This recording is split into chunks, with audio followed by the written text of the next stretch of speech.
অহা 20 ফেব্ৰুৱাৰীৰ দিনাখন অৰুণোদয় হিতাধিকাৰীসকলক অসম চৰকাৰৰ তৰফৰ পৰা একেলগে 8,000কৈ টকা প্ৰদান কৰিব আৰু ইয়াৰে কিন্তু এখন নতুন লিষ্ট ওলাই আহিছে যে কোনসকল মহিলাই এই 8,000 টকাটো লাভ কৰিব।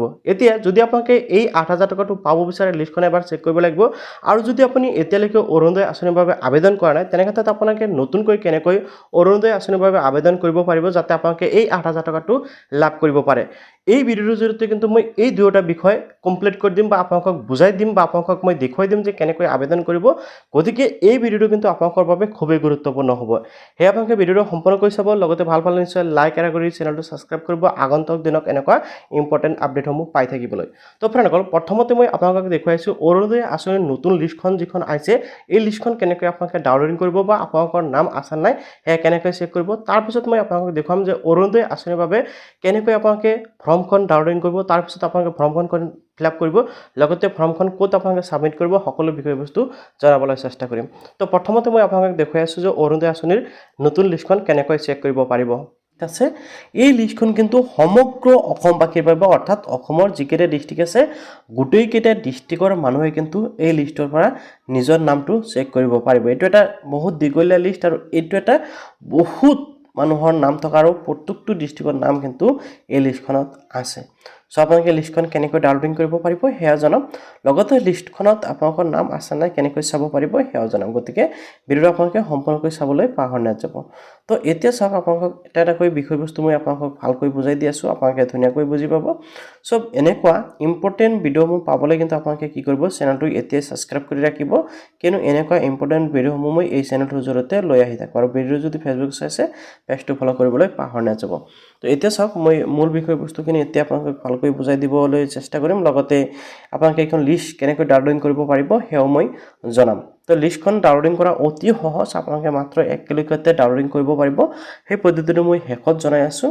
তো তাৰ আগতে এই লিষ্টত আপোনালোকে কি কি বিষয়বস্তু লাভ কৰিব বা কি কি বিষয় ইয়াতে উল্লেখ কৰা আছে সেই ডিটেইলছখিনি মই এবাৰ আপোনালোকক জনাব বিচাৰোঁ। তো প্ৰথমতে আপোনালোকে যিসকলে অৰুণোদয় আঁচনিৰ বাবে আবেদন কৰিছিল, আপোনালোকৰ যিসকলে বিধানসভা সমষ্টিৰ আছে সেই সমষ্টিসমূহৰ নাম ইয়াতে প্ৰথমতে আপোনালোকে এইটো ছাইটত দেখিবলৈ পাইছে। অ'কে, প্ৰথমত আপোনালোকে দেখিবলৈ পাব। অ'কে, এতিয়া তাৰপিছত আপোনালোকে দেখিবলৈ পাব আপোনালোকৰ ব্লকৰ নাম, আপোনালোকৰ কোনটো ব্লকত আপোনালোকে থাকে সেইখন ব্লকৰ নাম, আপোনালোকৰ নামটো আহি যাব। দেন আপোনালোকে ব্লকৰ নামৰ পিছত আপোনালোকে পাব আপোনালোকৰ গাঁও পঞ্চায়তসমূহৰ নাম। আপোনালোকে জানে প্ৰত্যেকটো ডিষ্ট্ৰিক্টত গাঁও পঞ্চায়ত বা জিপি থাকে বা আপোনালোকৰ BCDC থাকে, এনেকুৱা যিসমূহ আছে প্ৰত্যেকটো BCDC বা গাঁও পঞ্চায়তৰ নাম আপোনালোকে এই লিষ্টত দেখিবলৈ পাব। তাৰপিছত ইয়াতে আহিব আপোনালোকৰ পুলিং ষ্টেচনৰ নাম, আপোনালোকৰ পুলিং ষ্টেচনৰ নামো কিন্তু ইয়াতে চাব পাৰিব। এণ্ড আপোনালোকে পুলিং ষ্টেচনটো মানে আপোনালোকে য'ত ভোট দিয়ে সেই ভোট কেন্দ্ৰটোৰ নাম আপোনালোকে ইয়াতে পাব। অ'কে, পুলিং ষ্টেচন নেমৰ পিছত আপোনালোকে ইয়াতে দেখিবলৈ পাব বেনিফিচিয়াৰী নেম। আপোনালোকে দেখিবলৈ আছে কিমান মানুহৰ নাম ইয়াত আছে বেনিফিচিয়াৰী নেম, অৰ্থাৎ যিসকলে নেকি অৰুণোদয় আঁচনিৰ বাবে আবেদন কৰিছিল সেই সকলো মানুহৰ নাম কিন্তু এইখন লিষ্টত আপোনালোকে দেখিবলৈ পাব, যিখন কি বেনিফিচিয়াৰী নেম বুলি উল্লেখ কৰা হৈছে। অ'কে, এতিয়া ইয়াতে আপোনালোকে সকলো মানুহৰ নাম দেখিবলৈ পাব, কিন্তু আপোনালোকে এই যিটো অপশ্যন দেখিবলৈ পাইছে ছিলেক্টেড নেম, ঠিক আছে, এই ছিলেক্টেড নেমত কিন্তু সকলো মানুহৰ নাম নাথাকে। অৰ্থাৎ আপোনালোকে এটা কথা ভালকৈ বুজি ল'ব, এই যিটো বেনিফিচিয়াৰী নেম এইটো হ'ল যিসকল মানুহে নেকি অৰুণোদয় আঁচনিৰ বাবে আবেদন কৰিছিল সকলো মানুহৰ নাম এইখন লিষ্টত চাব পাৰিব। আৰু এই যিটো ছিলেক্টেড নেম আপোনালোকে দেখিবলৈ পাইছে, অৰ্থাৎ যিসকল মানুহে অৰুণোদয় আঁচনিৰ বাবে আবেদন কৰিছিল কিন্তু ছিলেক্ট হৈ গৈছে সেইসকলৰ নাম এইখন লিষ্টত আহিব, অৰ্থাৎ ছিলেক্টেড লিষ্টত আহিব। যদি আপোনাৰ নাম ছিলেক্টেড লিষ্টত আহিছে তেনেক্ষেত্ৰত আপোনালোকে অৰুণোদয় আঁচনিটো লাভ কৰিব, অন্যথা কিন্তু আপোনালোকে অৰুণোদয় আঁচনিটো লাভ নকৰে। আপোনালোকে লিষ্টখন ডাউনলোডিং কৰিব বিচাৰে তেনেক্ষেত্ৰত লিষ্টখন আপোনালোকে কেনেকৈ ডাউনলোডিং কৰিব পাৰিব, ডাউনলোড হৈ আহি একদম শেষৰ ফালে দেখিবলৈ পাব ইয়াতে এটা অপশ্যন আপোনালোকে দেখিবলৈ পাইছে ডাউনলোড অৰুণোদয় 3.0 নিউ লিষ্ট 2026। আপোনালোকে দেখিবলৈ পাইছে ক্লিক হেয়াৰ অৰুণোদয় 3.0 আপোনালোকে দেখিবলৈ পাইছে। আপোনালোকে কিন্তু এই লিংকৰ ওপৰত কি কৰিব লাগিব, ক্লিক কৰিব লাগিব। অ'কে, এই লিংকৰ ওপৰত ক্লিক কৰাৰ লগে লগে আকৌ এনেকৈ শ্ব' কৰিব। আপোনালোকে জাষ্ট ক্লিক কৰাৰ লগে লগে কিন্তু আপোনালোকৰ সন্মুখত লিষ্টটো লোডিং হৈ শ্ব' কৰিব।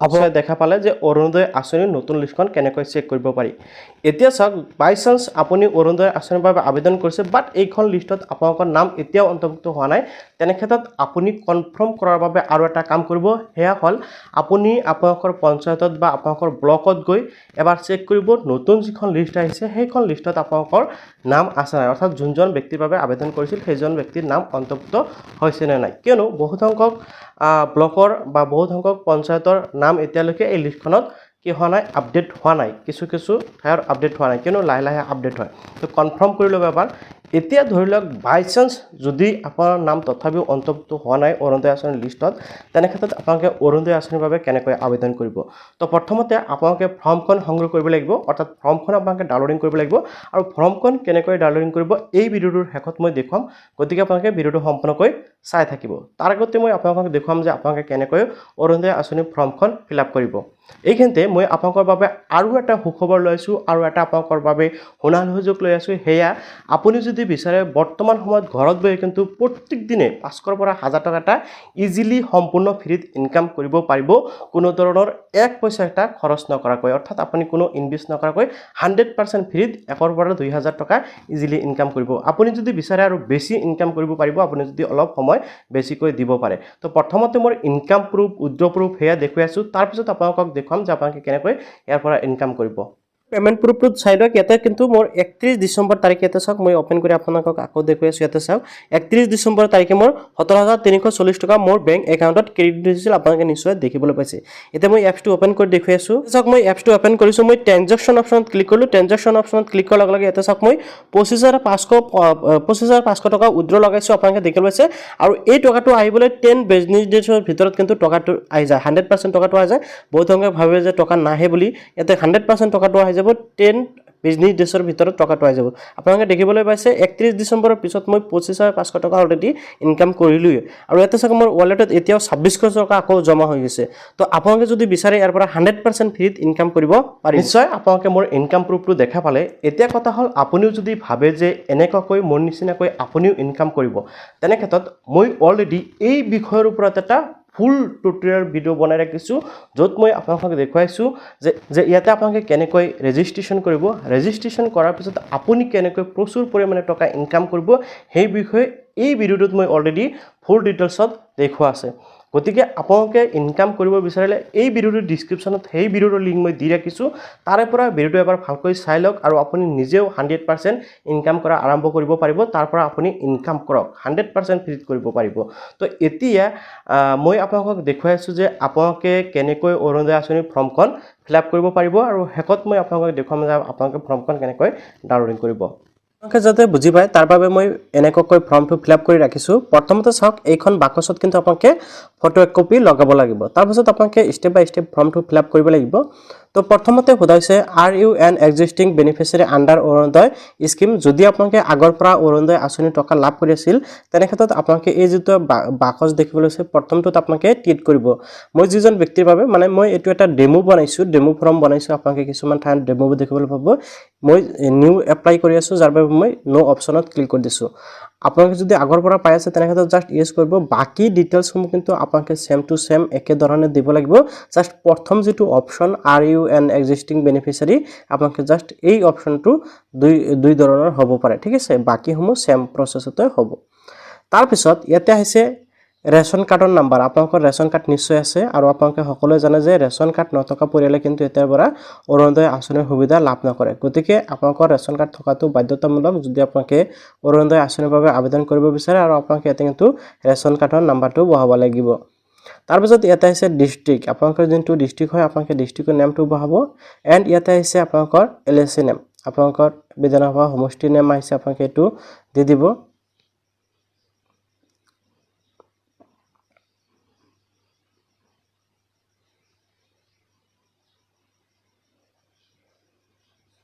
ইয়াতে আপোনালোকৰ লোকসভা সমষ্টিৰ নাম আহিছে আপোনালোকে এইটো দিব লাগিব এণ্ড আপোনালোকে এতিয়া দিব লাগিব নাম্বাৰ 1ত আপোনালোকে দেখিবলৈ আছে এপ্লিকেণ্ট ডিটেইলছ অৰ্থাৎ যোনজনৰ বাবে এপ্লিকেণ্ট কৰি আছে সেইজনৰ ডিটেইলছ এতিয়া আপোনালোকে ষ্টেপ বাই ষ্টেপ দি যাব লাগিব তো প্ৰথমতে আছে ফাৰ্ষ্ট টাইম আপোনালোকে দেখিবলৈ আছে ইয়াতে মিষ্টাৰ মই এনেকৈ দিছোঁ, অৰ্থাৎ আপোনালোকৰ নামৰ প্ৰথম অংশ ইয়াতে দিব লাগিব। তাৰপিছত মই ইয়াতে ডেমো দিছোঁ যাতে আপোনালোকে বুজি পায়, বুজি পোৱাৰ বাবে ইয়াতে দিছোঁ। আৰু মিডিল নেমত চাওক মই এই বাকচটো খালী ৰাখিছোঁ, যিসকলে নেকি নামৰ 3টা অংশ হয় সেইসকলে মিডিল নেম দিব পাৰে। সাধাৰণতে মানুহৰ 2টা অংশ হয়, প্ৰথম নেম আৰু লাষ্ট নেম, অৰ্থাৎ ফাৰ্ষ্ট নেম আৰু লাষ্ট নেম। তো ইয়াতে চাওক লাষ্ট নেমত মই আপোনালোকে বুজি পোৱাকৈ আপোনালোকে চাওক ইয়াতে তালুকদাৰ বাই আলি দিছোঁ। আপোনালোকে আপোনালোকৰ মানে উপাধিটো ইয়াতে দিব বা শ্বেয়াৰ নামটো দিব, ঠিক আছে। তাৰপিছত ইয়াতে আহিছে চাওক CO অৰ WO অৰ DO, অৰ্থাৎ কেয়াৰ অফ, তাৰপিছত আছে ৱাইফ। এতিয়া আপোনালোকে চাওক মই ইয়াতে লিখিছোঁ হাজবেণ্ড অব্লিক ইয়াতে ফাদাৰ্ছ, অৰ্থাৎ ইয়াতে যিসকলে কি বিবাহিত মহিলা আছে, যদি বিবাহিত মহিলা আছিল তেনে ক্ষেত্ৰত সেইসকলে কিন্তু ইয়াতে হাজবেণ্ডৰ নাম দিব লাগিব। আৰু যিসকলে কি অবিবাহিত মহিলা আছে সেইসকলৰ ক্ষেত্ৰত ইয়াতে ফাদাৰ্ছ নেম, অৰ্থাৎ দেউতাকৰ নামটো দিব লাগিব। এতিয়া আহি গ'ল জেণ্ডাৰ, তো ইয়াৰ পৰা মেল ফিমেল আপোনালোকে দিব লাগিব। আৰু আপোনালোকে বৰ্তমান মেল ফিমেল সকলে এপ্লিকেশ্যন কৰিব পাৰিব। তাৰপিছত ইয়াতে আহিছে ডেট অফ বাৰ্থটো, ঠিক আছে। মই ইয়াতে জাষ্ট আপোনালোকে বুজি পোৱাকৈ ডেট অফ বাৰ্থটো ইয়াতে বহাই দিছোঁ, এইটো আপোনালোকে বুজি পোৱাকৈ দিছোঁ। তাৰপিছত ইয়াতে আছে এড্ৰেছ ডিটেইলছত, ঠিক আছে। 2 নম্বৰত এড্ৰেছ ডিটেইলছ দিব লাগিব, অৰ্থাৎ যোনজন ব্যক্তিৰ বাবে এপ্লিকেশ্যন কৰি আছে সেইজনৰ এড্ৰেছ ডিটেইলছ দিব লাগিব। এতিয়া চাওক ইয়াতে ব্লক নেম আপোনালোকে দিব লাগিব, আপোনালোকৰ যোনটো ব্লকৰ নেম হয়। তাৰপিছত ইয়াতে চাওক আহিছে GP, BCDC বা BDC, আপোনালোকৰ GP বা আপোনালোকৰ BCDC নেম, অৰ্থাৎ গাঁও পঞ্চায়ত বা আপোনালোকৰ BCDC নেমটো কিন্তু আপোনালোকে ইয়াতে বহাই দিব লাগিব। মই জাষ্ট ইয়াতে গাঁও পঞ্চায়ত বুলি লিখি দিছোঁ, আপোনালোকে যাতে বুজি পায়। তাৰপিছত ইয়াতে আছে ভিলেজ নেম, ভিলেজ নেমত আপোনালোকে আপোনালোকৰ গাঁৱৰ নাম দিব লাগিব। মই জাষ্ট ইয়াতে গাঁও নাম বুলি বহাই দিছোঁ যাতে আপোনালোকে বুজি পায়, তাৰ বাবে মই এনেকুৱাকৈ ফৰ্মটো লিখিছোঁ। তাৰপিছত ইয়াতে আছে লোকেলিটি, আপোনালোকে লেণ্ডমাৰ্ক বা লোকেলিটিত আপোনালোকে এনেকুৱাকৈ দিব। মই ইয়াতে বৰপেটা ৰোড দিছোঁ, আপোনালোকে দি দিব। তাৰপিছত ইয়াতে আছে মোবাইল নাম্বাৰ, মই ইয়াতে জাষ্ট এনেই আপোনালোকে বুজি পোৱাকৈ মোবাইল নাম্বাৰটো দি দিছোঁ, আপোনালোকে ঠিক এনেকুৱাকৈ মোবাইল নাম্বাৰ দিব লাগিব। এণ্ড ইয়াতে আপোনালোকৰ পিনক'ডটো দিব, মই ডেমো হিচাপত আপোনালোকে দি দিছোঁ। হাউচ নাম্বাৰ ইয়াতে আপোনালোকে দিব লাগিব। এণ্ড ইয়াতে পুলিচ ষ্টেচন নেমটো আপোনালোকে দিব লাগিব, অৰ্থাৎ আপোনালোকৰ থানাৰ নাম। তো প্ৰথম যিটো পেজ আপোনালোকে এই পেজত এই ডিটেইলছসমূহ দিব লাগিব। এতিয়া দ্বিতীয় পেজত আৰু কিছু গুৰুত্বপূৰ্ণ বিষয় আছে যিসমূহ আপোনালোকে ভালকৈ চালি জাৰি দিব লাগিব। প্ৰথম পেজতকৈ কিন্তু দ্বিতীয় পেজটো অতি গুৰুত্বপূৰ্ণ বা অতি সাৱধানতা অৱলম্বন কৰিব লাগিব। আৰু এই দ্বিতীয় পেজটো কিন্তু বেছি জটিল হয় আপোনালোকৰ বাবে ফৰ্মটো ফিল আপ কৰিবলৈ। তো প্ৰায়ৰিটি হাউচ হোল্ড ইয়াতে চাওক আপোনালোকে কেইবাটা অপশ্যন পাব, আপোনালোকে দেখিব আছে প্ৰায় 8টামান অপশ্যন কিন্তু ইয়াতে দি আছে, ঠিক আছে। ইয়াতে আপোনালোকে যিকোনো এটা ট্ৰিট কৰিব লাগিব। এতিয়া আপোনালোকে কোনটো ট্ৰিট কৰিব এই কথাখিনি আপোনালোকে ভালকৈ বুজি ল'ব লাগিব, ঠিক আছে।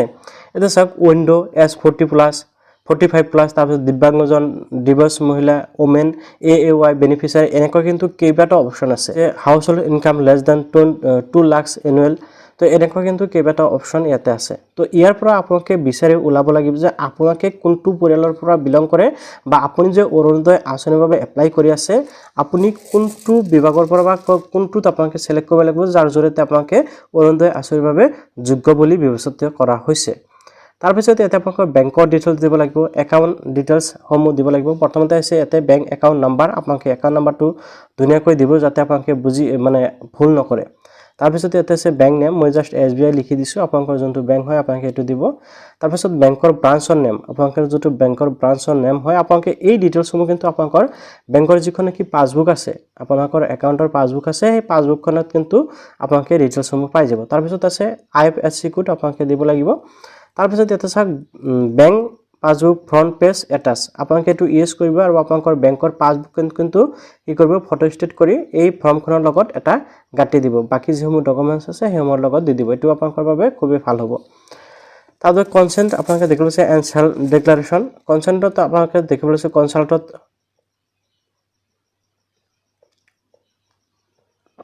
কনচেণ্ট ফৰ আধাৰত আপোনালোকে দেখিবলৈ হৈছে। তো ইয়াতে আপোনালোকে অলৰেডি এইখিনি লিখাই আছে, আপুনি জাষ্ট মাই আধাৰ নাম্বাৰটো আপোনালোকে এই বাকচত আধাৰ নাম্বাৰটো দিব লাগিব। মই আপোনালোকে বুজি পোৱাকৈ জাষ্ট এনেকৈ নাম্বাৰ এটা পাই দিছোঁ। তাৰপিছত ইয়াতে চাওক ভোটৰ ID কাৰ্ডৰ নাম্বাৰ, ইয়াতে চাওক কনচেণ্ট আপোনালোকে ভোটৰ ID এণ্ড ৰেচন কাৰ্ড খুজিছে, তো আপোনালোকে ইয়াতে ভোটৰ IDটোৰ নাম্বাৰটো দিব লাগিব, অৰ্থাৎ মাই ইপিক নাম্বাৰ ইজ এই বাকচত আপোনালোকৰ ভোটৰ ID কাৰ্ডৰ নাম্বাৰটো দিব লাগিব। তাৰপিছত এতিয়া চাওক চেল্ফ ডিক্লাৰেশ্যন চেণ্ড, আপোনালোকে এইটো ইউজ কৰিব। আৰু এই তলত কিন্তু আপোনালোকে ইয়াতে আপোনালোকে চাইন এটা মাৰি দিব। জাষ্ট মই আপোনালোকক বুজি পোৱাকৈ এনেই দি থৈছোঁ, চহী বুলি লিখি দিছোঁ, আপোনালোকে ইয়াতে আপোনালোকৰ চহীটো কৰিব লাগিব। ইয়াৰ লগতে আৰু এখন ফৰ্ম আপোনালোকে গাঁঠি দিব লাগিব। এইখন ফৰ্ম হ'ল অৰুণোদয় 3ৰ স্ব ঘোষণা ফৰ্ম। এতিয়া আপোনালোকে যাতে বুজি পায় তাৰ বাবে মই এনেকৈ দিছোঁ তো এইটো চাওক শ্ৰীমতী আছে ইয়াতে যিকোনো এটা টিক লগাব লগতে এই বাকচত আপোনালোকৰ নাম দিব লাগিব আপোনালোকে এইখন ফৰ্ম যে মই লিখিছোঁ এই হিচাপত চালে আপোনালোকে বুজি পাব তাৰপিছত ইয়াতে কন্যা পত্নী এনেকৈ আহিছে মাৰফত তো ইয়াতে স্বামীৰ নাম বা দেউতাকৰ নাম আপোনালোকে এই বাকচটোত দিব আৰু আপোনালোকে যাতে বুজি পায় তাৰ বাবে মই কি কৰিম এই যিখন ফৰ্ম এইখন ফৰ্ম কিন্তু মোৰ টেলিগ্ৰাম প্লাছ মোৰ হোৱাটছআপ চেনেলত দি ৰাখিম আপোনালোকে তাৰ পৰা এইখন ফৰ্ম ডাউনলোডিং কৰি চাব পাৰিব তাৰপিছত ইয়াতে চাওক আপোনালোকে ডেট অফ বাৰ্থটো দিব বা জন্ম তাৰিখটো দিব লাগিব তাৰপিছত গাঁৱৰ নাম আপোনালোকে দিব আৰু ইয়াতে ৰেচন কাৰ্ডৰ নাম্বাৰ এই বাকচত পাব এই ডিটেইলছসমূহ আপোনালোকে ভালকৈ বুজি পাব এই ফৰ্মখন যদি ডাউনলোডিং কৰি চায় তাৰপিছত ইয়াতে চাওক আপোনালোকে দেখিবলৈ পাইছে নাম আৰু ইয়াতে আপোনালোকে দেখিবলৈ পাইছে তাৰিখ আৰু ইয়াতে সহি আৰু স্থানৰ নামটো আপোনালোকে দিব লাগিব সহি মানে আপোনালোকে যাৰ বাবে আবেদন কৰিছে সেইজনে সহি কৰিব লাগিব অৰুণোদয় আঁচনিৰ ফৰ্মখন ডাউনলোডিং কৰাৰ বাবে ভিডিঅ'টোৰ ডিছক্ৰিপশ্যনত মই আপোনালোকক লিংক দি ৰাখিছোঁ সেই লিংকত যেতিয়া ক্লিক কৰিব আপোনালোকে এনেকৈ দেখিবলৈ পাব আপোনালোকে এই ৱেবছাইটত অহাৰ পিছত আপোনালোকে দেখিবলৈ পাব যে কোনসকলে অৰুণোদয় আঁচনিৰ বাবে আবেদন কৰিব পাৰিব